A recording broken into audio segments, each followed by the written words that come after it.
अंजली दमानिया सुद्धा जोडल्या गेलेल्या आहेत. अंजलीजी, म्हणजे काय या फोटोजबद्दल बोलावं, खरंच म्हणजे शब्द सुचत नाहीत, इतका अमानुष सगळा प्रकार आहे. आपली पहिली प्रतिक्रिया या संदर्भातली. नाही, खरंच डोकं सुन्न सुन्न सुन्न झालंय सगळं बघून. आणि मला फक्त माझ्या आधी कोण बोलत होत्या मला नाही माहिती. सारंगी महाजन होते अंजलीजी. अच्छा, तर त्या कारण जे म्हणाल्यात ना त्या अतिशय बाकीचं सगळं अतिशय योग्य होतं. फक्त त्या ज्या म्हणाल्यात की त्यांच्या घरच्यांबरोबर, मी तर म्हणते कोणाच्याच घरच्यांबरोबर असं कधीच होऊ घडू नये. नये.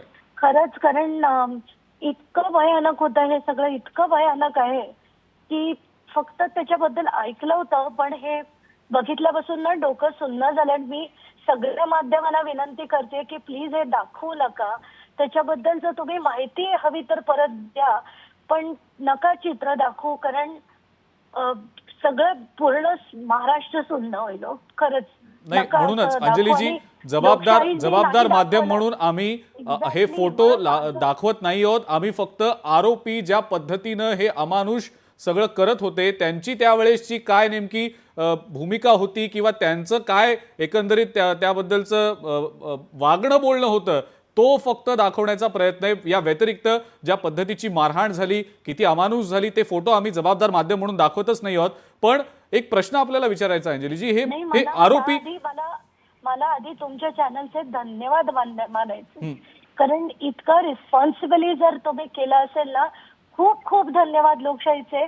आणि मला असं वाटतंय की एक रिस्पॉन्सिबल चॅनल मी जी भूमिका करायला पाहिजे ती तुम्ही केलीत, त्याबद्दल तुमचे खरंच मनापासून धन्यवाद. हो, नाही, ते अंजलीजी कामच आहे आपल्या सगळ्यांचं. आपण जबाबदारीनंच वागलं पाहिजे अशा प्रकरणांमध्ये, कारण हे फोटो जर संतोष देशमुखांच्या कुटुंबियांनी पाहिले तर त्यांना जिवंतपणी नरक यातना काय असतात हे अनुभवता येऊ नये यासाठी आम्ही हे फोटो दाखवत नाही आहोत. त्यांच्या कुटुंबियांना त्यांना काय वाटेल हे सगळं बघून हा विचारही करवत नाही. पण आपल्याला एक प्रश्न विचारायचा आहे की हे जे सगळे आरोपी, हे फोटो जे आरोपपत्रात जोडले गेलेले आहेत, आरोपी अक्षरशः हसतायत, त्यांना कोणताही रिग्रेट नाही. ज्या पद्धतीचं ते कृत्य करतायत, जी मारहाण करतायत, त्याबद्दल ते सेल्फी काढताना दिसतायत. म्हणजे हैवानाला सुद्धा लाजवेल अशी ही सगळी ही माणसं, म्हणजे यांना माणसं म्हणावं का हा सुद्धा प्रश्न पडतो.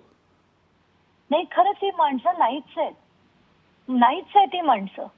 कारण त्यात ते सेल्फी काढतायत, 15 व्हिडिओज काढतायत, 15 व्हिडिओज. आता काय बोलायचं या लोकांना. खरंच जी मी निर्दयीपणाचा हा कळस आहे, ते आय डोंट नो, म्हणजे माझ्याकडे ना खरंच शब्द नाही आहेत काय बोलायचं, मला रिअली नाही सुचत. कारण नाही, मग अंजलीजी, हा प्रकार बघितला आणि इतकं अमानुष जर घडलं असेल तर जे सातत्यानं अनेक लोकप्रतिनिधी म्हणतायत की बीडमध्ये याहीपेक्षा भयानक घटना घडून गेलेल्या आहेत, त्या सगळ्या दाबल्या गेल्या, ती प्रकरणं दाबली गेली, मग त्यांच्याविषयी काय? मग ते तर म्हणजे काय असेल याचा विचारही करवत नाही. नाही, ऍक्च्युली तुम्ही बिलीव्ह नाही करणार, हे जेव्हापासून सुरू झालंय माझ्याकडे एकानंतर एक कितीतरी जणांनी, एक 28 वर्षाचा मुलगा होता, त्याला पाण्यात बुडवून मारलं. त्याचे वडील FIR साठी गेले होते, सारखे जात होते, होत नव्हतं. त्यानंतर आता एक्झॅक्टली हे जसं प्रकरण झालं तसंच एक भर चौकात झालं होतं. आणि ते पण असेच, तो धर्मराज कोणी फड म्हणून होता आणि अजून एक माणूस रघुनाथ फड म्हणून, त्यांनी भर चौकात अशीच मारहाण केली.